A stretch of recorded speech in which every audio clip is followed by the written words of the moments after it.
Olá, hoje é sexta-feira, 11 de novembro de 2016. E nesta edição do TV Uva Notícias você confere a eleição americana que chocou o mundo ao eleger Donald Trump como presidente, a vacinação contra HPV para meninos na faixa de 12 a 13 anos, a palestra com fotojornalista Evandro Teixeira e mais.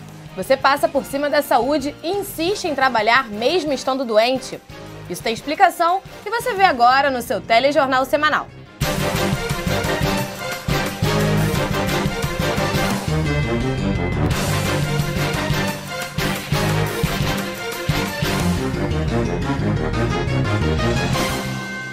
O assunto mais comentado esta semana foi a eleição americana.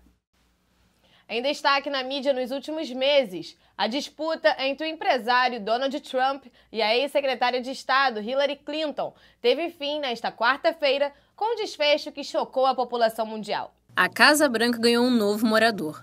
Contrariando as pesquisas e previsões, o bilionário Donald Trump foi eleito 45º presidente dos Estados Unidos e surpreendeu a todos com o resultado na manhã do dia 9 de novembro. Diferente do tom usado durante o período de campanha, o discurso da vitória de Trump teve um tom conciliador. O republicano disse que é hora de todos os americanos esquecerem as diferenças e se unirem como uma única nação. Mesmo com o apoio do atual presidente Barack Obama, a oponente democrata de Trump, Hillary Clinton, apontada como favorita durante as pesquisas do período eleitoral, foi derrotada. Com o slogan Make America Great Again, o novo presidente dos Estados Unidos, de personalidade forte e discurso polêmico Donald Trump, promete fazer a América grande de novo.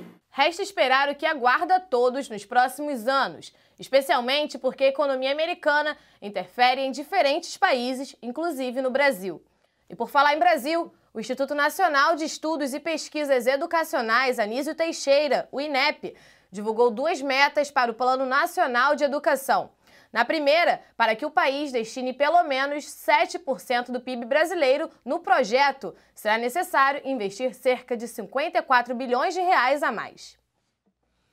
Já na segunda, para destinar 10%, é preciso um investimento de 225 bilhões adicionais. No total, os gastos irão variar entre 398 a 569 bilhões. Atualmente, o país só utiliza 6% do PIB na educação. Ainda nas questões nacionais, o Brasil vai se tornar o primeiro da América Latina a vacinar meninos contra o HPV. A campanha que abrange os rapazes entre 12 e 13 anos já vinha sendo realizada nas garotas e promete ser um marco na saúde nacional. O Ministério da Saúde informou que a partir de 2017 incluirá meninos de 12 a 13 anos na campanha de vacinação contra o HPV. O vírus do papiloma humano é a doença sexualmente transmissível mais comum e pode resultar em verrugas e até cânceres. O plano é ampliar a faixa etária gradativamente até que em 2020 a vacinação seja oferecida a meninos dos 9 aos 13 anos, como já ocorre com as meninas desde 2014. Essa vacina é uma vacina quadrivalente que a gente chama. É uma vacina que protege contra 4 tipos do vírus do HPV. Nós temos mais do que 150 tipos de vírus de HPV. Então ela protege contra o tipo 6 e o 11, e o 16 e o 18, só contra esses 4 tipos.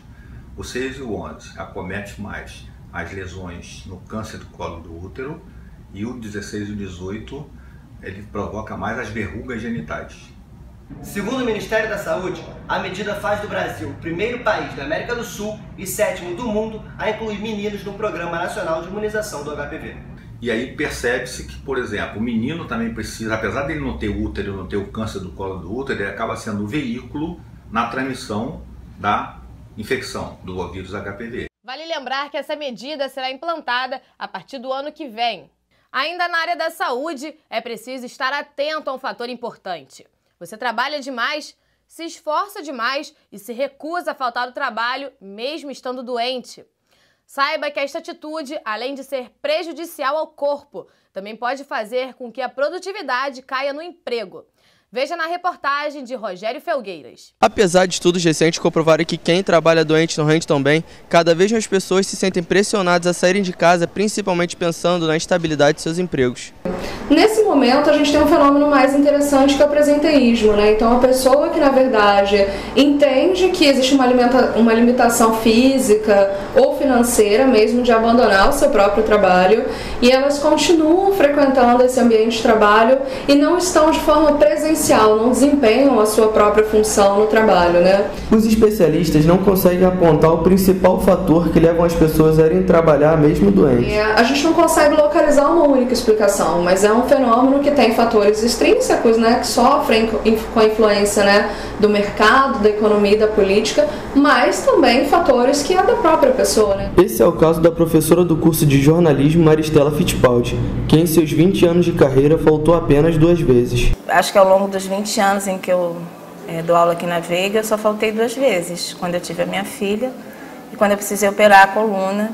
Já aconteceu de eu vir trabalhar, por exemplo, com a identificação da emergência no pulso e avisei ao meu coordenador. Eu falei, olha, talvez eu não consiga ir, mas vou tentar. Não há uma maneira certa de avaliar o seu bem-estar para trabalhar, mas é importante saber seus limites para que assim tanto o trabalho quanto o trabalhador estejam no auge. Medir os esforços em situações como essa podem prevenir problemas futuros.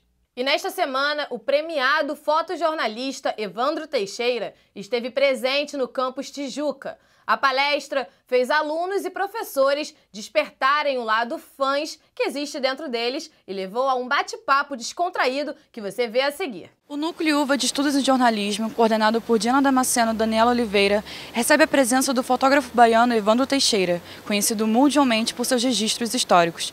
No evento, ele compartilha com os alunos um pouco de sua experiência profissional. A morte do Pablo Neruda no golpe militar do Chile talvez tenha sido um dos momentos mais dramáticos da minha carreira jornalística. De estar ali diante de um mito, um homem importante para o mundo, um prêmio Nobel de Literatura, um mito da literatura mundial, e ter sido morto pela ditadura do Pinochet. E eu ter sido o único fotógrafo no mundo a vê-lo e fotografá-lo morto. Vim para o Rio em 57. Com a cara e a coragem, num avião do Lloyd Aéreo, que eu não sei nem que mais avião é esse.